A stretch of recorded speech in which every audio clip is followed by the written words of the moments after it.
నా పేరు శ్రావణ్ కుమార్ ఎరిపిల్లి.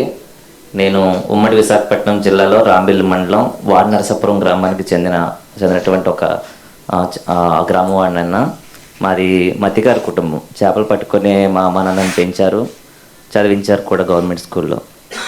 సో నేను పెళ్ళైన తర్వాత మా ఫ్యామిలీతోటి ఈవెన్ నోటిఫికేషన్ వచ్చిన తర్వాత కూడా ప్రిపేర్ అవ్వడానికి కోచింగ్కి వెళ్ళే స్థితి కూడా లేదన్న నాది. స్కూల్ ఒకరోజు ఒక నెల సెలవు పెట్టి ప్రిపేర్ అవుదాము, మంచిగా డిఎస్లో సెలెక్ట్ అవుదాం అలాంటి పరిస్థితి కూడా లేదన్న నాది. అలా జరిగితే ఫ్యామిలీ మొత్తం రోడ్డుని పడిపోద్దన్న. అలా సెలవులు పెట్టకుండా నైట్ టైంలో చదువుతూ ప్రిపేర్ అయ్యి ఏదోలాగా విశాఖపట్నం డిస్టిక్లో ఫిజికల్ సైన్స్లో మా బీసీఏలో 3వ ర్యాంక్ తెచ్చుకున్నాను. నేను 3rd ర్యాంక్ తెచ్చుకున్నాను. కాబట్టి నాకు 28న కాల్ లెటర్ పంపించారన్న. 28న కాల్ లెటర్ పంపించి వెరిఫికేషన్ అంతా కంప్లీట్గా జరిగిందని అన్నది. అయితే తర్వాత సెలక్షన్ లిస్ట్లో పేరు లేదన్న. అయితే ఏం జరిగింది ఏంటని నేను ఒకసారి చూసుకున్నాను అన్న, మొత్తం మెరిట్ లిస్ట్ అంతా చూసుకున్నాను. అయితే ఆ సెలక్షన్ లిస్ట్లో ఏం జరిగిందంటే మా బీసీఏలో నాకంటే ముందు 2 ఉన్నారన్న.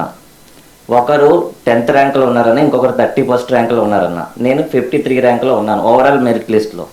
మా కేటగిరీలో బీసీఏలో 3rd ర్యాంక్ అయినా ఓవరాల్ మెరిట్ లిస్ట్లో 53rd ఉన్నానన్న నేను. అయితే ఫస్ట్ పర్సన్ 10th ప్లేస్లో ఉన్నాడన్న. కానీ మనకి ఇక్కడ బీసీఏలో ఓవరాల్గా తీసుకుంటే 21 ఓపెన్ పోస్టులు ఉన్నాయన్న. జనరల్గా 21 మందిని ఫిల్ చేయాలి. మరి 10వ ర్యాంక్ వచ్చినటువంటి పర్సన్ని ఎక్కడ ఫిల్ చేయాలన్నా? ఓపెన్లో తీసుకెళ్ళి ఫిల్ చేయాలి. అప్పుడు నేను 2nd ప్లేస్కి వస్తానన్న. సో నార్మల్గా నా 2nd ప్లేస్లో నేను ఫిల్ అవ్వాలి. అలా చేయకుండా ఆ 10th ప్లేస్ వచ్చిన అతన్ని తీసుకొచ్చి బీసీఏలో 1st ప్లేస్ ఇచ్చారన్న. అప్పుడు నేను 3rd ప్లేస్కి వెళ్ళిపోయాను. ఆటోమేటిక్గా 3rd ప్లేస్కి వెళ్ళిపోయాను. మొత్తం 4 పోస్టులు ఉన్నాయన్న. సో నేను 3rd ప్లేస్కి వెళ్ళడం వల్ల నన్ను పక్కన పెట్టి ఒక ఉమెన్కి ఇచ్చారన్న ఆరిజెంటల్ రిజర్వేషన్ ప్రకారం. ఓకే, నేను యాక్సెప్ట్ చేస్తున్నాను. తర్వాత ఆరిజెంటల్ రిజర్వేషన్ ప్రకారము ఒక ఓహెచ్ పర్సన్కి ఇవ్వాలన్న. సో ఓహెచ్ పర్సన్కి ఇవ్వాలి కాబట్టి నేను ఫస్ట్ నుంచి చూసుకున్నానన్న. మొత్తం మెరిట్ లిస్ట్ అంతా చూసుకుంటే ఓకే, ఓహెచ్ పర్సన్ ఒక అతను ఉన్నాడన్న, అతను ఓసీ క్యాండిడేట్ అన్న. కానీ అతనికి ఇవ్వకుండా మా బీసీఏలో చాలా వెనక ఉన్నటువంటి 419వ ర్యాంకులో ఉన్నటువంటి ఒక అతన్ని తీసుకొచ్చి ఆ ఓహెచ్ పోస్ట్ ఇచ్చారన్న. ఆ ఫస్ట్ ఓసీ అతను ఏమైందని చెప్తే ఎందువల్ల రిజెక్ట్ అయిపోయాడు అని డిఈ ఆఫీస్లో చెప్తున్నారన్న. ఎందుకు రిజెక్ట్ అయ్యాడు ఏంటంటే సమాధానం లేదన్న. కానీ ఓపెన్లో మెరిట్ తెచ్చుకున్నటువంటి ఆ 10th ర్యాంక్లో తెచ్చుకున్న అతన్ని ఆ ఓపెన్లో పంపించేస్తే నాకు న్యాయం జరిగేదన్న. అలా జరగడం వల్ల నేను అన్యాయం అయిపోయానన్న. ఇప్పుడు ఎన్నిసార్లు తిరిగినా సరే, ఎన్నిసార్లు అప్పీల్ చేసుకున్నా సరే సరైన సమాధానం రావట్లేదన్న. నేను అప్పీల్ చేసుకుంటే ఆర్జేడీ ఆఫీస్కి అప్పీల్ చేశానన్న. నేను ఎందుకు ఇలా జరిగిందని అప్పీల్ చేసుకుంటే నేను చెప్పినటువంటి పాయింట్స్ ఒకటన్నా, వాళ్ళు ఇచ్చిన సమాధానం ఇంకొకటన్నా.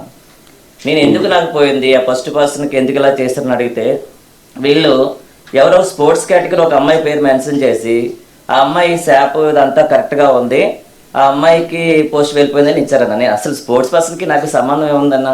నేను అప్లై చేసింది ఏంటి? ఈ పర్సన్ ఎందుకు ఇక్కడ పెట్టారు? ఇతను ఓపెన్లో కదా పంపించాలి అని చెప్తే వేరే విధంగా రాంగ్గా నాకు సమాధానం మెయిల్లో పంపించారన్న. నేను ఇలా ఆర్జేడీ ఆఫీస్కే కాదు ఇక్కడికి విజయవాడ కూడా పంపించానన్న. మెయిల్ పంపించాను, అప్పీల్ చేసుకున్నాను. ఎలాంటి సమాధానం లేదన్న. ఇలా అయితే మాలాంటి వాళ్ళకి ఎలా న్యాయం జరుగుతుందన్న? చాలా నిజంగా ఆ కోచింగ్కి వెళ్ళడానికి కూడా డబ్బులు లేని పరిస్థితి అన్న మాది. ఫ్యామిలీ మొత్తం రోడ్డుని పడిపోద్ది. సెలవు పెట్టలేదు. చిన్న ప్రైవేట్ స్కూల్లో వర్క్ చేస్తున్నానన్న. ఆ స్కూల్కి సెలవు పెడితే ఇంకా అంతే, మా ఫ్యామిలీ మొత్తం తినడానికి తిండి కూడా ఉండదన్న. ఈ చావల బ్రతకాలో తెలియదు. నేను చచ్చిపోతే ఫ్యామిలీ ఏమవుతుందని చెప్పి ఇంకేదోలాగా ఎగ్జిస్ట్ అయిపోయేలా బ్రతుకుతున్నానన్న. కేసు పెడదామన్నా డబ్బులు లేవు, ఏం చేయాలో తెలియట్లేదన్న. అన్న ఒకటి నాకు అర్థం కావట్లేదు. ఓకే, ఆరిజెంటల్ కేటగిరీ పెట్టారు, స్పోర్ట్స్ పర్సన్స్కి జాబ్స్ ఇస్తున్నారన్న. అదేదో ప్యాకెట్ ఇలాంటి గేమ్స్ వాళ్ళని ఒక మ్యాథ్స్ టీచర్గా ఇంగ్లీష్ టీచర్గా అపాయింట్ చేస్తే వాళ్ళు ఏం నేర్పిస్తారన్న? మ్యాథ్స్, ఇంగ్లీష్ ఏం నేర్పిస్తారన్న? సైన్స్ ఏం నేర్పిస్తారన్న? వాళ్ళకి సెపరేట్గా ఇస్తే ఏదో పీఈటీ జాబ్లో ఏవో ఇచ్చుకొని వీళ్ళు గేమ్స్ ఆడిపించండి, లేదా స్కూల్ కరికులంలో ప్యాకెట్ గేమ్ పెట్టి వాళ్ళు ప్యాకెట్ నేర్పించండి అంటే కొద్దిగా ఏదో బాగుంటుంది. కానీ మీరు వెళ్ళి మ్యాథ్స్ చెప్పండి అంటే ఎలా చేసి చెప్తారన్న వాళ్ళు? అది అన్నిటికన్నా ఇంకోటి ఆశ్చర్యకరమైన విషయం. ఫిజికల్ స్పోర్ట్స్ కోట అని అంటున్నారు. స్పోర్ట్స్ కోట స్పోర్ట్స్ దానికి కన్ఫైన్ చేయకోకుండా మిగతా సబ్జెక్ట్ చిన్న కింద చేస్తా ఉన్నారు. అది ఏ రకంగా ఎలిజిబుల్ అవుతారు, ఏ రకంగా క్వాలిఫై అవుతారు అనేది కూడా చూద్దాం. అది నిజంగా ఎలా ఇంప్లిమెంట్ చేస్తున్నారు అలాంటి జీవోస్ నాకు అర్థం కావట్లేదన్న. ఒకవేళ అలా చేద్దాం అనుకుంటే వాళ్ళు బీఈడీ చేసి టీచర్ ఎలిజిబిలిటీ క్వాలిఫై స్పోర్ట్స్ ఉంటే అప్పుడు ఇచ్చినా పర్వాలేదన్న. ఆ పర్టికులర్ సబ్జెక్ట్ వాడికి ఇస్తే న్యాయం జరుగుతుంది. ఇప్పుడు గవర్నమెంట్ స్కూల్ నాశనం అయిపోవడానికి ఇది చేస్తున్నారు, ప్రైవేట్ స్కూల్ ఎదుగుదలకి తప్ప గవర్నమెంట్ స్కూల్ ఎదుగుదలకి ఏం చేయట్లేదన్న.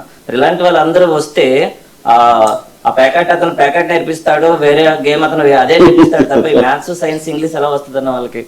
వస్తే నీకున్నంత లౌక్యం కూడా వీళ్ళకి లేకుండా ఉంది. అలాంటి జీవోస్ రాకుండా చూడండి అన్న. ఇవ్వండి పర్లేదు, సర్టిఫికేట్స్ ఉన్న వాళ్ళకి జాబ్స్ ఇవ్వండి, కానీ ఆ స్పోర్ట్స్ నేర్పించడానికి ఇవ్వండి. పీటీలుగా జాయిన్ చేయండి, వాళ్ళకి న్యాయం చేస్తారు. ఇలా చెప్తారన్న. ఇంకేంటంటే మా ఫొటోస్ ఫేక్ అని స్టాంప్ వేసి షేర్ చేస్తున్నారన్న అందరికీ. అది మరీ దారుణం అన్న. పర్టికులర్ పార్టీ వాళ్ళు ఏం చేస్తున్నారంటే ఎవరైతే సాక్షి పేపర్ లో పడ్డాయో వాళ్ళందరూ ఫొటోస్ పెట్టి అక్కడ విద్యాశాఖ సచిదర్ సార్ ఫోటో వేసి మా ఫేస్ మీద ఫేక్ అని పెట్టి మొత్తం అది షేర్ చేస్తున్నారన్న రాష్ట్రం మొత్తం. మాకు ఎంత బాధ అనిపిస్తుంది అని చాలా చెప్పుకోలేకపోతున్నాం అన్న ఎవరికి కూడా. మేము అబద్ధాలకు రెక్కలు కట్టడం కొత్త కాదండి.